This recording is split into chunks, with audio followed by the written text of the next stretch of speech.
All right, brother. Rolls Gracie in the house. Thank you, brother, for coming on and hanging out. Thank you, man. Awesome. Great time. Always with you, my brother. Every time I went to visit your academy in LA area was awesome. Amazing to do this with you. Always a good time for sure.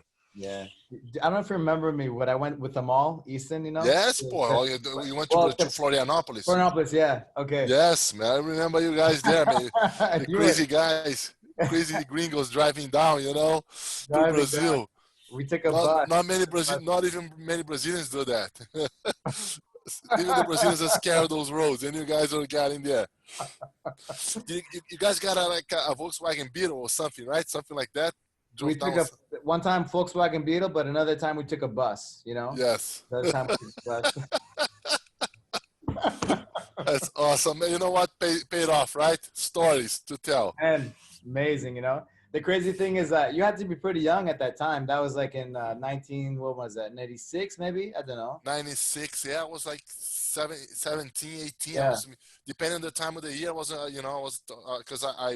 my birthday is in July. So I was 17, 18 years old. July 14th. I just looked that up. I looked you up, and that's the same. We have the same birthday. Oh, yes, you're right. Yes. We have the same birthday. Yeah, man. Well, we see it on Facebook, huh? Yes, exactly. That was awesome, man. For sure. You guys were like, you were a kid, right? But you're still a giant. I was too tall, man. I was too tall. I remember when I was a kid. And kids always like making mass. In Brazil we play in the streets a lot, right?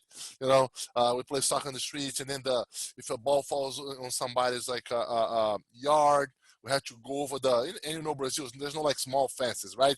Always like big like walls, protecting the homes. Have to jump the walls and stuff. And my mother always used to yell at me, Hollis, you were a kid, but you have the size of an adult. Somebody sees you jumping the wall, they're gonna shoot you. Don't do that. Let the other kids go, because you're too big. They might think you're a thief. How old were you when you started to like get really tall? Do you remember? Man, I remember. I think like 15 to 16. I hit like a big growth spur. I have a friend, one of my best friends at the time. We used to have about the same height, and maybe I was a little bit taller. And then I remember I went to spend my summer vacation in California. I went to spend with my cousin Caesar. He was in LA at the time. Okay. And when I come back, it's winter here, but that was summertime. But when I got back, I knocked on my buddy's door, and he looked up. I was like, "Fuck, man, you grew like a motherfucker." So like that's when like I got like a big one. Crazy, But I was always big, man. I was always one of the tallest one, the tallest one in my school, Yeah, one of the tallest. I guess Hodger is pretty tall. Hodger's pretty tall. I'm maybe like half an inch taller than him. An inch, half an inch taller than him. We're about the same size. You guys are both huge, guys. Man, how was it growing up at Gracie? That's your family is. Myself, right, included. Like, you've changed the world. Your family's changed the world, yeah. And how is it as a kid? Did you realize what your family was doing? I guess it wasn't when you were a kid. It wasn't like it is now, right? But I know you were. What were the feelings that you had as a kid? No, definitely as a kid was different times. I remember even like right now in Brazil, everybody knows what Jiu-Jitsu is, right? Yeah. My young one here. No, Gracie. Yes. In Brazil now, everybody knows what Jiu-Jitsu is. You can say Jiu-Jitsu anywhere in Brazil. People know what it is, right? Because it's been in soap operas, it's been like in comedy shows, everywhere. People talk about it, everybody knows, all right? And I remember when I was a kid, you should tell about, I do Jiu-Jitsu. People are like, what? What's that? Jiu-Jitsu? What's that? People, they couldn't even pronounce the word Jiu-Jitsu. Yeah. So it was different times for sure, but I always remember having I lost my father fairly early, but I always remember having my uncles and my older cousins as heroes. To me, they were like living legends, living superheroes. To Superhero. me, like Superman, Hulk, you know, they didn't have anything on those guys. You know, I think that's probably why I was never a big fan of comics, and I never read comics growing up. You had the real ones. I had the real ones, Hands and of I God. never felt that safe when I was with them. You know, like every time I was one of my uncles or my cousins, like I felt like, man, no harm can come to me when I'm around these guys. But so I had the idea of what jiu-jitsu meant at that time. You know, Yeah. so but still growing up was still like awesome. You know, like traveling. I remember like my brother and I traveling with them, going to like to the ranch outside of Rio, sitting in the back, listening to them telling stories, talking about stuff, and at the same time, no pressure on us whatsoever. You never Always like felt pressure. made sure like that everything was always so smooth, no pressure to train hard, to train a lot, to it's like everything like learning jiu-jitsu, like having fun at a Yeah. young age. Having fun. You know, Interesting. and to me that was key. What motivated you to become great?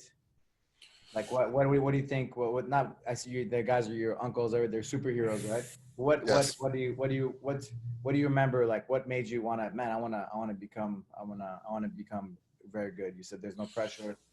Yes, I think I always wanted to do what they did, right? I remember like because in Brazil, like every kid wants to be a soccer player, you know, like in the place like because we play soccer a lot, and everybody like wants to be a soccer player eventually because like it's the number one sport by far there, right? Yeah, I never wanted to be a soccer player. I never wanted to be like a policeman. I never wanted to be like an astronaut. I always wanted to be like them. You know, I think I remember that. You know, I remember super focused. always being like I want to be like those guys, and I remember when I maybe early age, you know, like freshman, high school, stuff like that. I remember like I was, or maybe sophomore, somewhere around there, high school, 15, 16 years old. My friends, I was telling them, no, I'm gonna be like, I'm gonna kick ass, man. I'm gonna be like my uncles. And I remember my friends saying like, "Oh, but you're too intelligent for that. You don't need to keep beating people up." I said, "Man, I know I don't have to, but I want to." You know. And he goes, "But man, fighting doesn't solve everything." I said, "Man, it solves a lot." It solves a lot of stuff in jiu-jitsu, and thanks to jiu-jitsu, I consider myself like a great problem solver. Yeah, that's it. Man, I can't even imagine the how many cousins and how many uncles and just the support that you have and the legacy. Yeah, really have my legacy on the shirt. Yeah, The it's a real great name, legacy. man. The Gracie family, the legacy. It's crazy. Changed the whole face of the martial arts forever. Like you're saying about people didn't know what jiu-jitsu was. Like even for me, when I came back from Brazil, Hmm. like nobody knew what Brazilian jiu-jitsu was. Nobody knew what jiu-jitsu was. And I Exactly. believed in it, but people knew what karate and taekwondo were, but they didn't know jiu-jitsu. Yeah. Were you So doing any other traditional martial arts before, Al? Or no? I You did started straight with jiu-jitsu. just jiu-jitsu always. Yeah. Nice. I play around with like wrestling when I was a little kid and a little Hmm. kickboxing, but I never got serious until Brazil, till jiu-jitsu. Yeah, it's awesome. It's a great experience, and especially at the time. You start to have like a few Americans going down there to learn, to go straight from the source, especially because like there was nothing here yet, right? Maybe just like a couple guys here and there, Yeah, right? yeah, that's it. It was I think at the time the Machado brothers were already in California, right? right, right. That was like They're a the reasons. They're the reasons why me and Amal moved down to Brazil because yeah, they're a Gracie Baja lineage. Yeah, I mean the yes, Rolls Gracie. And, I mean, everybody was together at those times, right?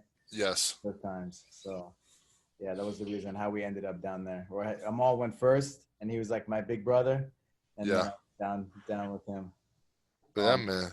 and they had the second Pan Ams here in LA. Do you remember that? The second Yes, I blue belt. yes, Amal and I we fought, man, The final. in the final. My toughest match, man. That day. Amal's tough, man. Yeah, Tough son of a gun. yeah. Amazing, man. Do you remember that? Do you remember those tournaments? Do you remember the pans that the Yeah, I '96? remember. It was amazing. I competed in the first one and the second one. But the first one, I was like a teenager competing. Like I was like Juvenile, right? I think I was like 16, Yeah. 95. I was 16 and I competed with the adults Oh because wow, like the first yeah, one. yeah, because it was the very first one was like not a lot of people. I feel that like one thing that my uncle Carlinhos, he always had vision, you know. So I think like even though like I remember how things started. Like he decided, man, we gotta do the Pan Am, so you know, so we can. He did the Worlds. I don't know if he no, I don't know if which one. I think Pan Am's was first, if I'm not mistaken. I don't know if Pan Am's or Worlds was first. Yeah, well, I wasn't there for the first. I was there for the second Worlds. Yeah, Yeah. but I can't remember which one because I think so. I think one was in. I think at the time the Worlds was in January, and then like the Pan Am's was like in the middle of the year. But I remember I was a kid, and Carlinhos called my mother and said, "Send Hollis to the Pan Am's." You know, and my mother was like, "What? Is he gonna have like a competition there? Somebody's gonna have somebody to compete if he's just a teenager?" And he goes, Angela, like, I think it's gonna be good for him. You know, like just to go and see, be among be in the environment, see that the first hand, you know, and pretty much the first international competition, right? So I went. There was no teenagers, and I ended up signing up to compete in the adults with the Wow. adults. And so that was the first one, and the second one you went with them all. That was the second Second one, yeah, I went back the next year, and I competed. Yeah, that was like in Redondo Beach High one. School, I think, Yeah, yeah. I just remember the weigh-ins, at at the the hotel, hotel. Yep. and the geese. I was a kid, you know. I was like 18 also, and there Uh was huh. geese all over the balconies, and a bunch of crazy guys with no necks, you know, walking Uh up huh. lobbies and stuff. I remember. I think a bunch of them got kicked out of the hotel. I think they You got know kicked they out. did. You know they Huh? did. You I know think they. like I think they try to kick everybody out. Yeah, they were like, "Oh my God," because they took over the place. I'd never Yes, seen you know, I anything like think like that. there are people like doing like I think people are walking around in their underwear, you know, from room to room, you Yeah. know. So almost like on their, I mean, maybe they were on their speedos, but you know, maybe they thought Same like thing. same thing, right? Might as well be underwear. Oh, Uh, God. you know, Man, like all these crazy like Brazilians, you know, doing here. But the first one was even wilder, man. I I wasn't there for the first one. The The night. first one was kind of like, I mean, wilder in a way. I remember, I think Joe Moreira helped organize the first one. Uh, mm, So, and I think we were probably like they came from Brazil. We were probably about 60 Brazilians, 60 to 80 Brazilians. And I remember Joe Moreira, he rented a bunch of those cargo vans, right? Those, and he put seats. And I think he had like 3 or 4 of those vans. And, you know, we kind of like, so he got designated drivers. Um, and I remember the van that I was riding in, it had like four benches, right? uh, Passenger, driver, passenger, and then 4 towards the back. Basically, what we were doing every time we got in there, it was like the 2 front ones against the 2 front back, like slapping each other from big. For the moment that we, and for the people moment, shouting you're like and a Chinese smacking. exactly. So we play like smack game. Man, we used to, No, we used to get to the place like, you know, the eyes watering, you know, face like all red, because you used to try to go hit somebody here, somebody on the other side, you catch you know, man. So it was oh, crazy times. I uh, remember because this was like the Gracie Barra van, and I remember one time Marcelo Tetel, yeah. he rode with us. And then I see as soon as he got to the place, I can't remember where we went, but I think kind of the vans were going together. Yeah. And he asked to switch, man, let me go in another van because these guys are crazy. Oh, I oh my God. I cannot handle this. Oh my God. Oh man, it was I remember insane. like driving from Rio to Belo Horizonte, you know? I mean, I'm sorry, from Belo Horizonte to Rio for Uh the huh. tournaments, you know? Yes. And we were, you know, like 4 or 5 people in a car going there, but like people smacking the front, you know, the guys in the Oh back smacking the front, and you say you can't smack the driver, right? But of yeah. course, it always happens. Yeah. We had that The rules, the rules. on inside the van. We had only 2 people that you couldn't allow to hit. We had a guy with a camera, and we had the driver. No hitting the driver. No hitting the guy in the camera. You know. Everybody else is fair game. Man, crazy, huh? The evolution of the tournaments and just everything, huh? Over time, it's Yes. pretty remarkable. How do you feel about the evolution and just the organization? How does that make you feel to be a part of that history? man, it's crazy, man, to see like how much it grew, you know. And I remember again, like the guy, I think it was one of Draculino's guy who convinced Carlinhos to do the first Europeans. Hmm. You know, I remember I remember when I was there next to him, and he goes, Carlinhos, we got to do the Europeans, man, you know, this and that. And Carlinhos go, porra, but I forgot the name of the guy. I forgot his name, but he goes, man, I think he was like he had like a very wealthy family with Yeah, hotels in Perfo was the name of his company, right? What's his name? Forgot his no, name. he even sponsored Yeah. Cheech and some of the guys, right? yes. So, and he convinced Carlinhos, he goes, man, we got to put the Europeans there. You know, and because I said, well, man, there's barely people that training in Europe now. You know, he goes, man, it doesn't matter. Imagine the guys going there, coming back like with the European title. You know, and then Carlinhos put the Europeans. Now the Europeans probably like is what the best, the best, no, the biggest one The biggest tournament. Amazing, right? in terms of registrations, right? Yeah, I yeah, think it's the Europeans and the World Masters. Those yeah, two, yeah. the two biggest ones. Man, we had Crazy. yeah, it's crazy. The Grapplers Quest was the first tournament that they had, you know, Mm-hmm. and I think it was like 2000.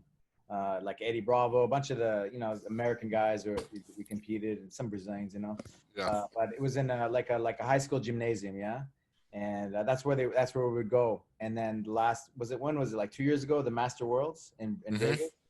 It was in the main convention center, right? The main convention center. You know, like I was like, wow. That's big. I took a moment to be like, wow, jiu-jitsu's made it. You know. You made it for sure. You know. It's amazing, man, because it's a beautiful sport, man. It's a beautiful martial arts, you know, like everything, pretty much everything about jiu-jitsu is beautiful. You know, how touch one's lives, how people bond, how people connect. You know, it's like, and people just fall in love with it. And I think it's only going to have more and more. You know, it's going to be a point there. Jiu-jitsu is almost going to be like a Starbucks. You see, like, you know, almost like in one every other block or so. Yeah, man. I'm saying, but it's not for me in my life. My confidence and my abilities, like I can't even describe. But everything good that I have in my life, any success I've had, is because of the lessons I learned on the mat. You know, Yeah. like your family, persevered and really created. You know, so man, I'm like, I can't even. Thank you doesn't justify, right? You know, the feeling I have. You know, but it's something else. You know, something else like. There was a video that I think Henzo and Hobson. It was like a motivational video, and he was just talking about. I think Hobson was saying how how it's from a higher power. Like the monks invented this. It's not from us, but it's from like a higher power. And like I really it really resonated with me, because I just feel like it's something else. People think it's just fighting, and it's just I don't know, people wrestling around with each other, but it's like, man, it's something else. Really changes everything within. We've both seen it, our whole lives, within ourselves and other people. Yeah, no, it's amazing sport, man. It changes for sure. Like people like come to me and they say like, we see, now we as black belts instructors, we see how the changes in people. We see like sometimes like somebody signs up on the first day, lacking confidence, lacking strength, lacking pretty much everything. Yeah. Right, and then how they grow and how. Yeah. So I had students, man, that when they first day they couldn't do a push-up, and now they're like, you see that they're jacked. Yeah. Because they embrace a lifestyle. Yeah. Yeah. It's crazy, the situation with the COVID-19. That when I saw you posting on social media, so that's why I'm posting a lot, man, and I don't care. Yeah. It's just a crazy situation, like even in LA, right? It's really bad, right? We're still in lockdown. There's no it's nonsense, man. It's nonsense. I don't understand, like, and sometimes it's even tough to say, I was in the beginning, I just want to make a little disclaimer here, because sometimes these days people politicize everything. Everything's like, like a partisan, you know what I mean? Right. So to me, it's not a matter like of which party is the mayor, the president, the governor, or whoever, To me, it's a matter of handling the situation. It doesn't matter if there's like a letter R or a letter D next to the guy who's in charge. Okay, so and that's what I feel that like I try not to politicize because everything's so polarized these days, and and people like judge you because you vote for somebody different than them.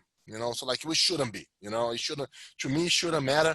Like if you vote for a different guy than me, would it change anything? Like the bond that we have, we know each other for years. Just because you like, so you think somebody else has a better government plan than the guy that I think or the woman that I think. Doesn't matter, man. Shouldn't matter. These things shouldn't matter.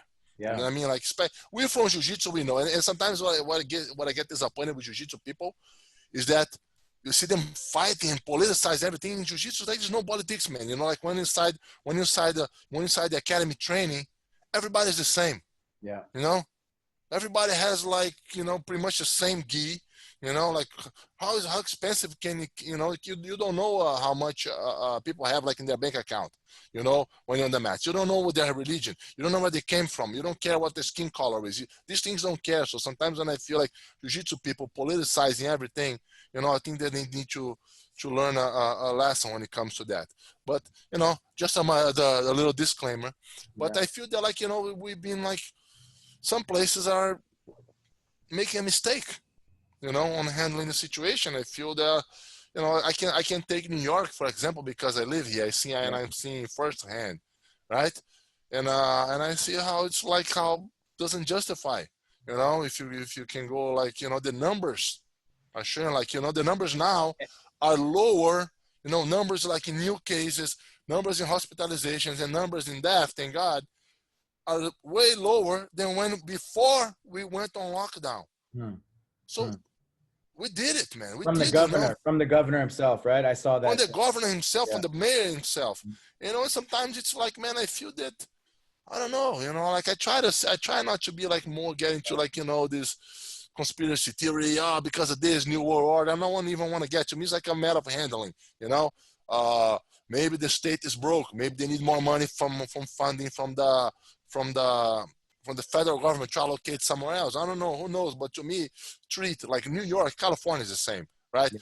New York is a huge state. It's huge, right? The lower New York is very populated. Yeah. So I understand if like, okay, we're gonna keep the lockdown lower New York, but doesn't make sense to keep the same rules in lower New York and upstate New York. It's nonsense. To me, it's nonsense. Over there is more spread out. Have pretty much 0 to no cases. Yeah. Per 1,000 people, per 100,000 people. So it's like, man, it's to me like I think it's time to open up, man. It's time to open up. Like, and sometimes people think I'm reckless. I don't want to kill anybody. I don't want to, Man, I want people to live, to strive, and go on with their lives. Be happy, live their best life, right? The Jiu-Jitsu way, right? What we try to teach, Like I see, like when you go everywhere here, like New York, it's so bad in New York, and I don't know, but then I see the $21 million on a field hospital that they built in the parking lot, right? For one of the hospitals, they spent $21 million, and they didn't get one COVID case. No case. And the city was so bad, Manhattan was so bad, right? But Brooklyn, really, they didn't spill over. They couldn't take him to Brooklyn. So what does that say? I don't know. No, and sometimes it's like, listen to me out. Like I'm not even gonna like criticize the amount of money they spend on maybe we need it. You know what I mean? But to me, like when you build a hospital like that, right, and you don't need it, maybe it doesn't justify to keep it closed. You know what I mean? Yeah. So I mean, to me, it was better to have a hospital like this and not need than need and not have. Right.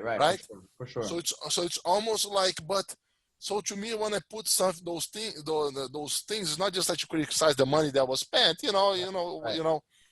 but it's just like, okay, enough is enough. I was all for it, man. I closed my academy. I think I made the decision of closing my academy on Saturday. Yeah. Okay. Same here. On Sunday, I sent an email to my students. Right? And I think on Monday or Tuesday, an executive order came to close. So I closed even before they told me to. Yeah. Because I thought that maybe it was needed. I felt that my students were worried. Yeah. I felt that everybody was worried. Nobody knew what was going on.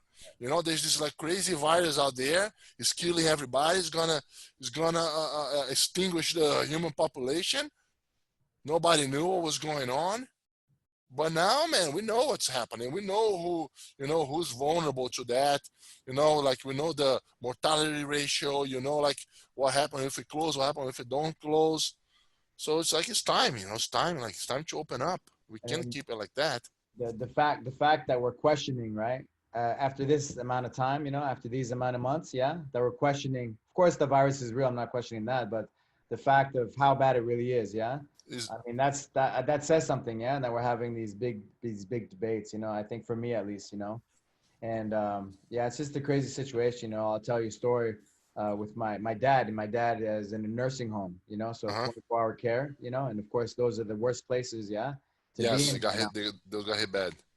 And so for the last 3 months, his health isn't good. He went to Vietnam War. He has a bad PTSD, and like Hmm. he didn't take care of his health, and so he's been on lockdown for the last 3 months, right? So we Yes. can't visit him. So it's like he's in jail. Like we see him through the glass, like, hey, I'll talk on the phone, just like if you ever Yeah, been, yeah, exactly like a yeah, jail, like a scene of a movie.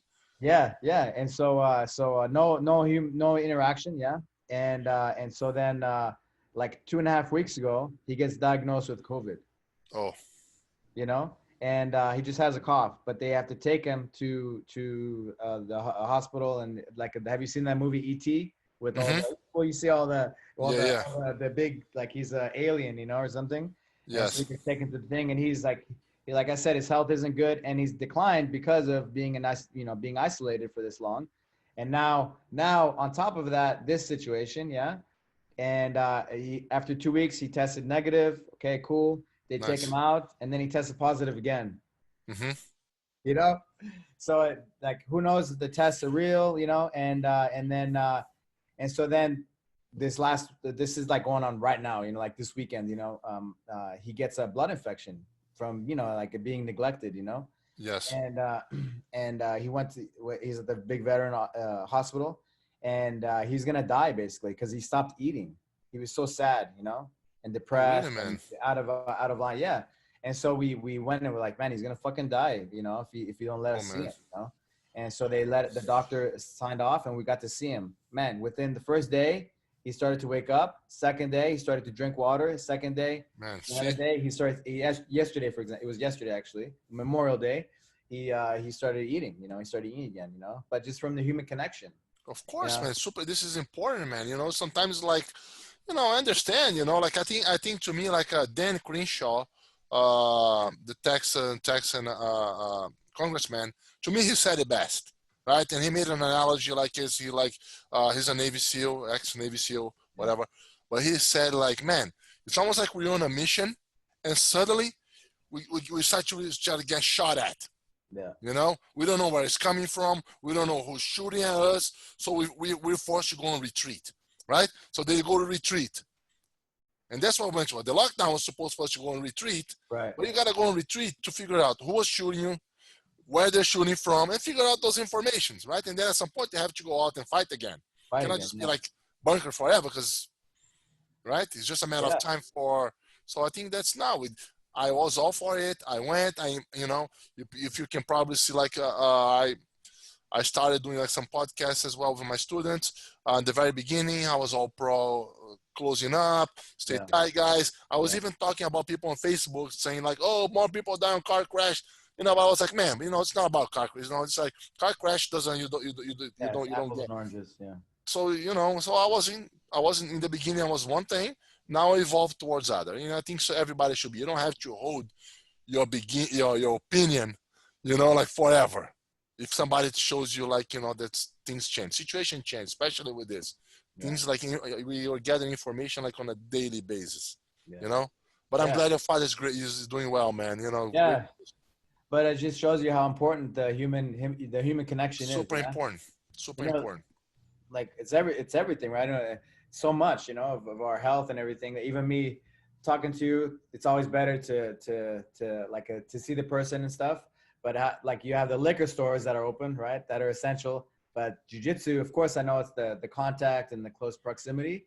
Yeah, But it's I mean, our health. You know, everybody's saying how these like fear things, right, on the news, but Yeah. nobody's talking about the health things, like to No, get us exactly. stronger. You know what I Nobody, mean? nobody's saying like, you know, be healthy. It's all like, oh, this, that, you're gonna die, you're gonna do this. You know, let's talk about how we're gonna get healthy, how we're gonna take care of ourselves. You know, and to me, like, it hurts me more. Like, you know, I'm a hugger, man. I like to hug people.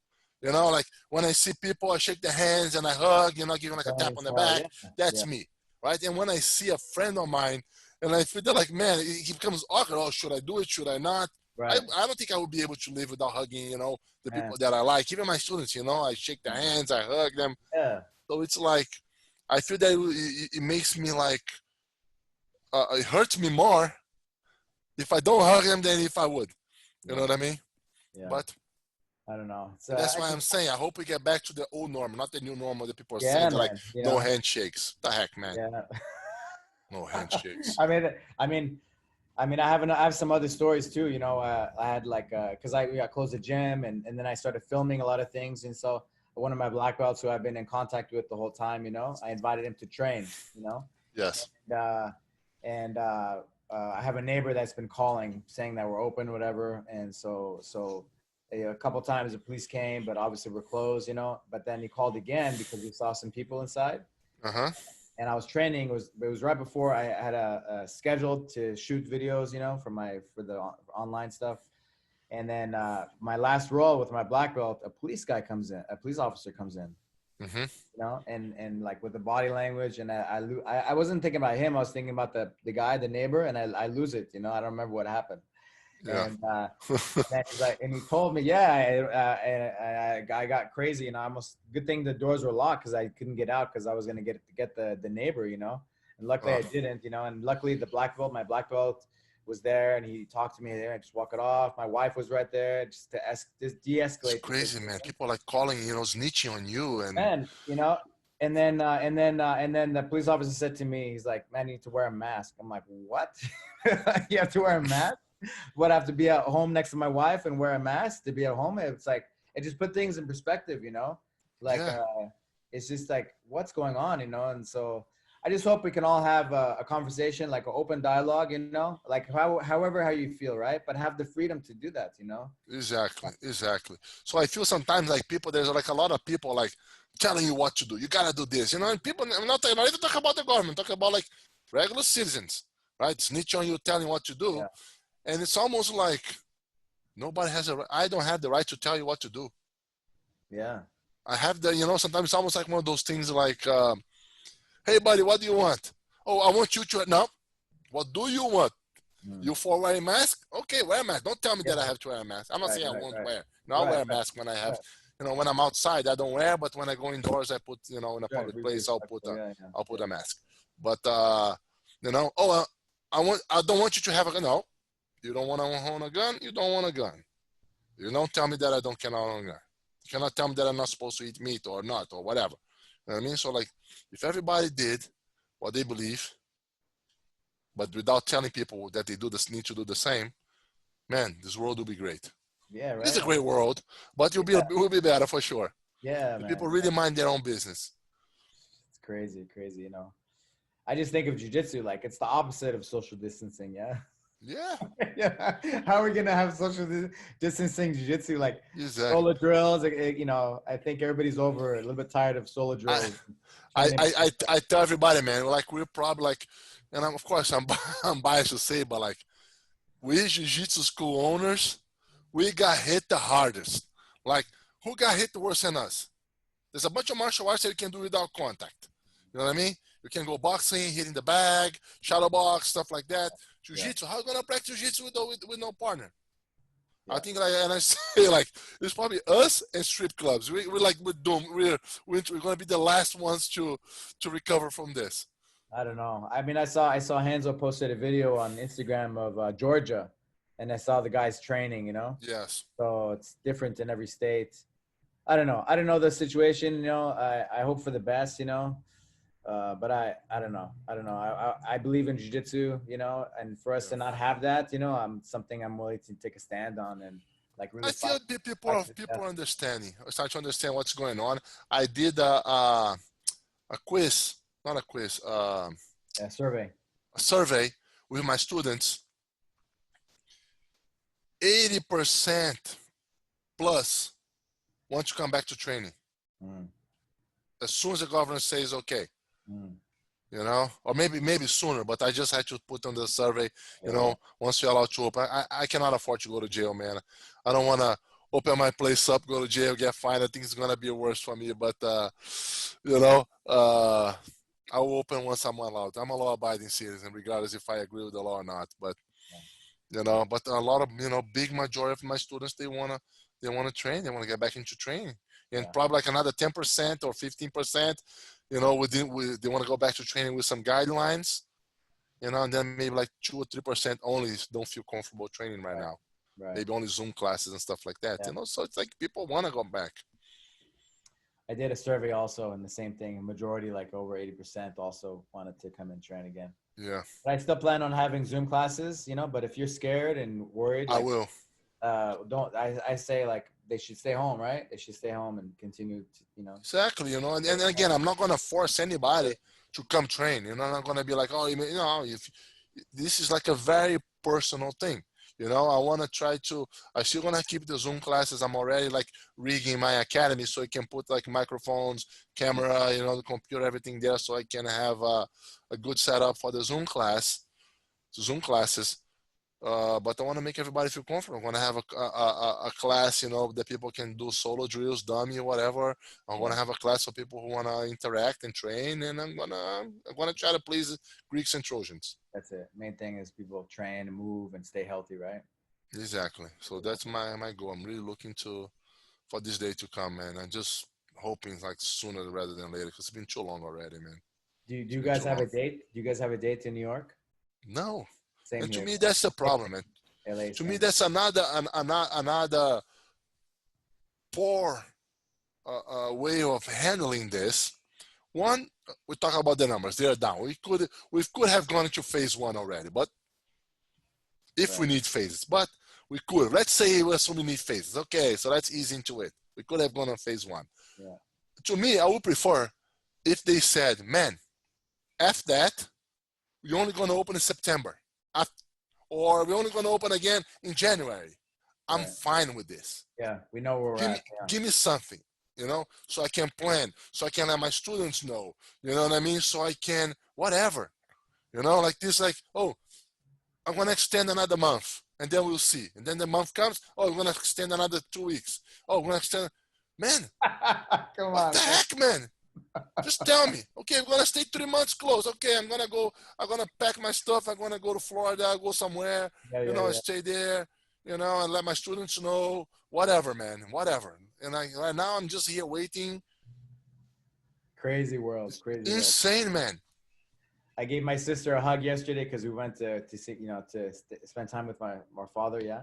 And I was like, give me a hug because it might be illegal next month. Yeah. It might be illegal soon.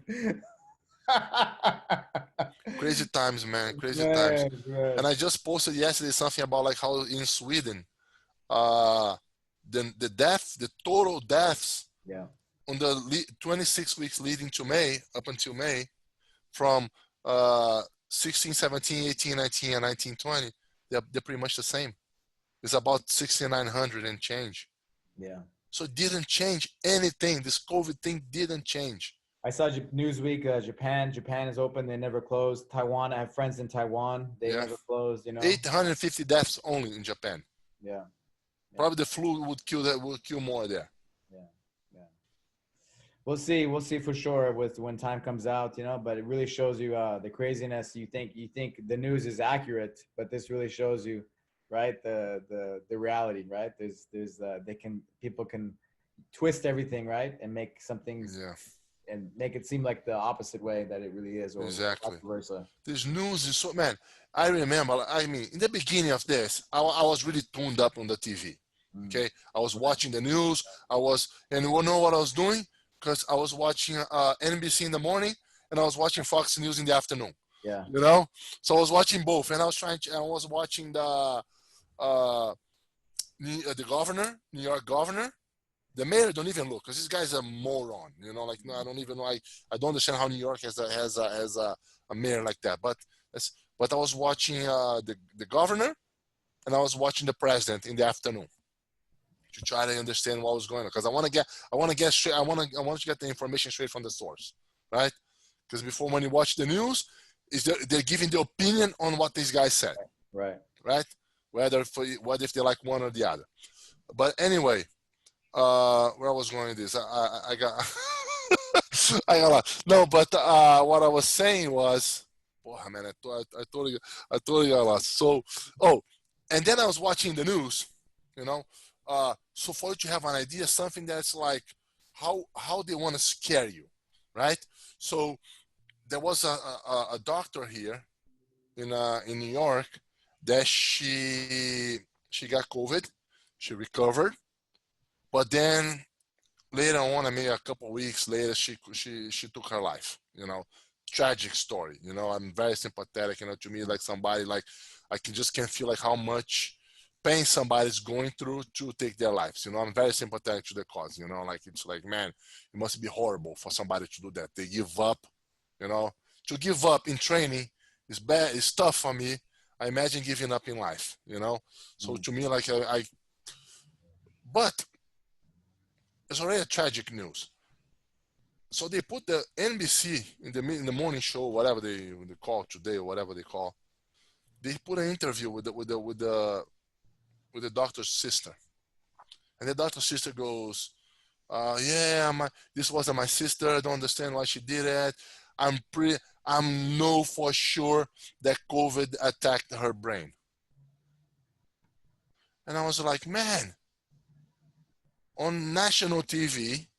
One of the times that people are watching the most, and then after and for her, I understand because she's grieving. I understand how she could think that, right? We're all looking for closure somehow, right? We don't sometimes like we don't want to believe there was something else, this and that. After the interview's gone, can COVID attack your brain? This and that, and blah blah blah. And they did like a whole nother 5-10 minutes on that. If COVID could attack your brain. And then doctor, yeah, maybe attacks your brain, this and that. Man, how nonsense is this? Like, so it's like, you know, so, and right now, I haven't watched the news in 4 weeks or so or more. And it was probably the best thing I ever did. Yeah. I don't turn the TV anymore.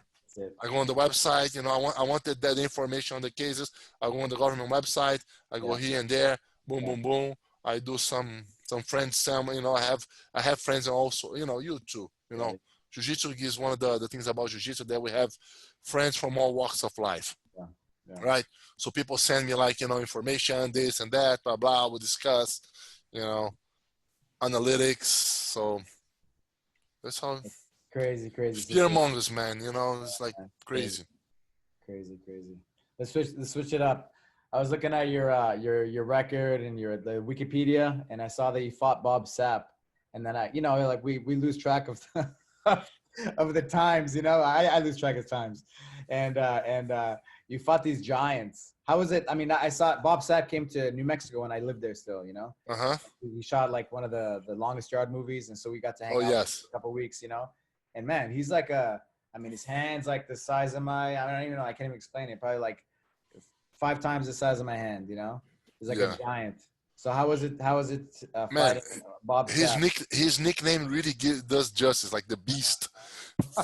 Guy, man, is a beast. He's like, man, I had the impression that I was like, you know, wrestling like a bull, you know, like there was an impression when I was around him, next to him. It was like, man, I'm gonna have to fight this bull, you know, like on a rodeo or something. Like, man, that's what and it was challenging, man, because I know I fought him more. I don't know, like at that time, I didn't know what kind of Bob Sapp was going to show up. Yeah, exactly. Right? Because, man, to me, I remember, like, I was a big fan of Pride, right? So I remember, you know, his war with Nogueira. And Nogueira was like, man, it became like UFC champion, you know, like nobody can, like, dispute what, you know, the caliber of Nogueira, right? So when the guy, like, it was a war. If Nogueira wasn't, like, it was maybe a little bit less tough, tenacious, and resilient, he would probably have lost that fight, right? I saw the guy knock out Ernesto Rus twice. Yeah. Yeah. So to me, I was like, man, I cannot take this lightly. To me, the Bob Sapp that's gonna show up is gonna be that Bob Sapp, that Bob Sapp. Yeah. So it was tough, and I trained my butt off. I trained a lot. Did you get some bigger guys to come in to replicate him? Man, It's hard to get a guy his size. It's hard to get, right? It's hard to get. To me, it was like, I understand how people try to replicate a lot of, you know, fighting these days. It got so leveled, and people try like to get an edge anywhere they can, try to, you know, get guys to mimic your opponent. But sometimes it's so hard, man, to find guys, you know, that big. And I trained with a couple big guys, but it was hard, man. But I always felt that, and probably like the fights and the tournaments that I competed, that I had my best performance was solely focused on myself getting better. Every time I worried too much with my opponent. I felt that like either my performance wasn't the way I wanted, or I ended up not winning. Yeah. So I focus on myself. I focus on getting better. And focus, you know, I felt that like if my boxing was better, if my takedowns were better, if my jiu-jitsu were better, if my stamina was better, if I was stronger, I wouldn't have a problem beating him. Yeah. You know, and that's what happened. I beat him like in under 2 minutes. Yeah. Thank God for jiu-jitsu, huh? Yes. You know, yeah, thank God for jiu-jitsu. You know, like jiu-jitsu to me is like, man, we train, you know, when we're fighting MMA. You fought MMA too, you know. When we train MMA, we had to train other stuff, but if shit hits the fan, we're gonna rely on jiu-jitsu. Yeah. You know, and on my MMA debut, I was training a lot, right? And you know how many people would come to me and like, oh man, you're gonna have MMA debut, nice.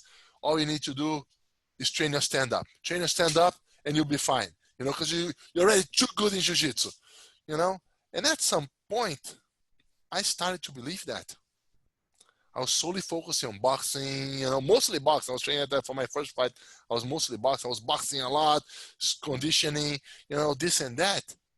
And at one point, I was like, maybe like 3 or 4 weeks to the fight. I was like, man, what if I need my jiu-jitsu? My jiu-jitsu will be rusty. You know? So like I kept training. I picked it up on jiu-jitsu again. And how did I win the fight? With jiu-jitsu. Yeah. Jiu-jitsu salva. Jiu-jitsu salva. Jiu-jitsu saves for sure. Yeah. Jiu-jitsu it gives you the ability to pull off a win any given time. Yeah. Man, you did wrestling. You competed in wrestling in Madison Square Garden. How did that come about? Man, I always love like all aspects of fighting, right? I always love to improve. I train a lot of judo, you know, I train a lot of stand-up. And when I moved here, I started to get access to a lot of good wrestlers, you know, so I started to realize I was somewhat talented. Let me be I was, you know, I enjoyed, you know, I was having successful taking good guys down. People were having a hard time taking me down. And my wrestling coach, once we're going to have the Olympics in Brazil, he go, Rolles, you should try out for the Brazilian national team, man. Maybe we can compete in the Olympics. You know, so I started wrestling a lot. And then my wrestling match with King Mo at the Madison Square Garden was actually my first or second wrestling, official wrestling competition. You know? And I loved it, man. I fell in love with wrestling. I loved it, you know, like a good, you know, have a good, actually it's funny because just yesterday, I think, my good friend Warren Stout, yeah. He posted a video how he started training, you know, jiu-jitsu, and I was his first instructor. He came to Brazil to train with me. You know, and the funny thing is, like, I don't want to. I'm not running away from the subject, but it's well, going away. I mean, not running, but and when I moved to Cuiabá, I had my gym, and I wanted to get better in wrestling. Mm, So I put an ad. I think it was like at the ADCC forum or something like that, or USA Wrestling forum. I mm. put an ad there saying that that I was looking for a wrestling coach to move to Brazil, to start a wrestling program there, this and that. A bunch of guys applied Mm. to go, right? You know who even wanted to go to Brazil? Mark Schultz. No way. Wow. Yeah, he Wow. got in touch with me. Uh, but then a couple guys from like Eastern Europe, guys from Asia, Pakistan. Mm. Um, so when so suddenly one guy, this was like, man, this was 2001 maybe. Okay, Mm. so even before internet was that big, man, like it was like old school like websites, no social media whatsoever, right? People like to communicate through email, and it's almost like you take a couple of days to answer emails because not a lot of people had access. We had emails, but Before nobody had like access to email all the time because many people didn't have internet at home. But uh, my buddy now, Dan Hyman, he replied. He goes, "Oh man, I'm just graduated from Lehigh, you know, this and that. I would love to come down. I had some little jiu-jitsu experience. I trained with your cousin Caesar for a little bit, but I'm moving. I'm in New York now." So I said, "Man, yeah, come down." So he came. And when he came, he goes, "Man, my buddy Warren wants to go, wants to come, wants to come." To say, "Yeah, man, it's time to come." So Warren went down to Brazil. We went to I lived in Cuiabá in the central part of Brazil. I don't know if you're aware, like Yeah, yeah. it would be like the version of the Midwest, Right, right, right. right? Um, so yeah, we spent a lot of time. I taught them jiu-jitsu. They taught me wrestling, and I started training wrestling then. Man, there's when I moved out to LA, I became friends with Bob Anderson, Yes, who was friends with your father, your dad, yes. and Probably one of the first gringos to went down cross trainer. right, he Probably the was right. first one. It might be First one, right? to cross train jiu-jitsu. And he said he picked them up from the airport. I guess the national team was supposed to pick up Bob Anderson, and your dad picked him up, and then they surfed. They did, they grappled, they wrestled. He taught him wrestling, he taught your dad wrestling, Yes, and yeah, I guess kind of changed. That was kind of like maybe the modern era, huh, of jujitsu, or different change jujitsu in a lot of ways, right?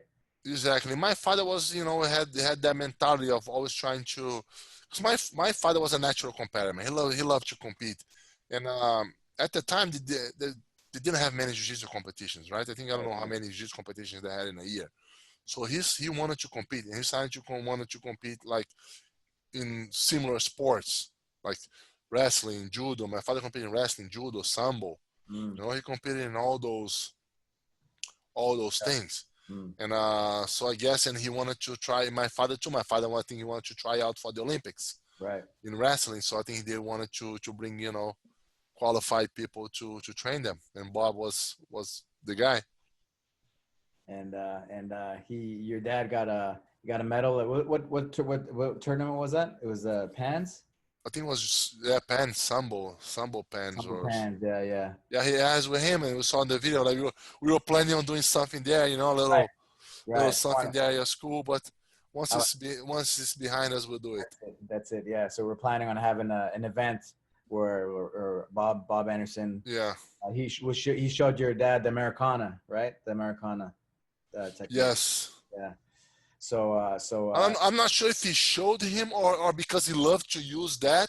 They mm, start calling the Americana because oh, the American guy would I use. see. Okay, I see. You know.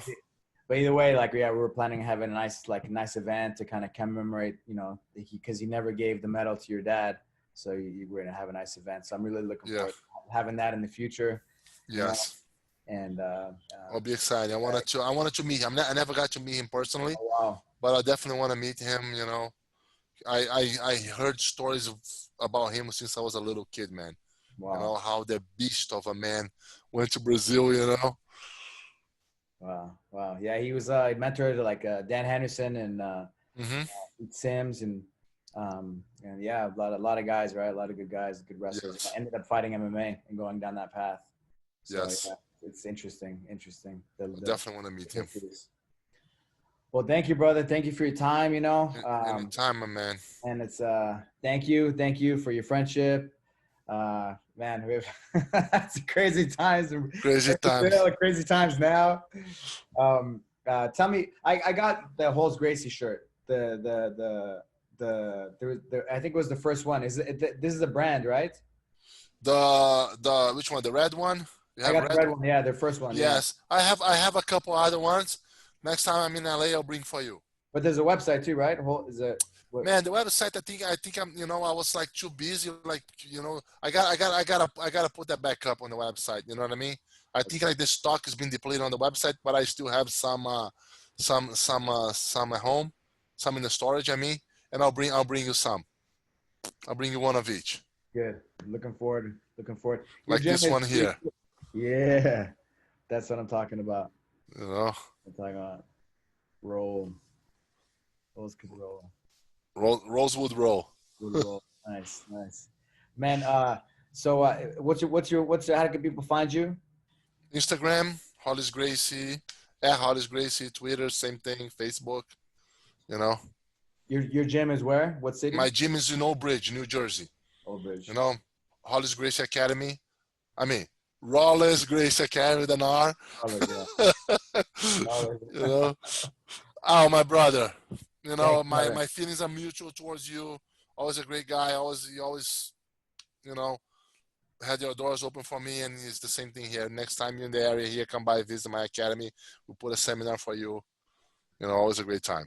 Thank you, brother.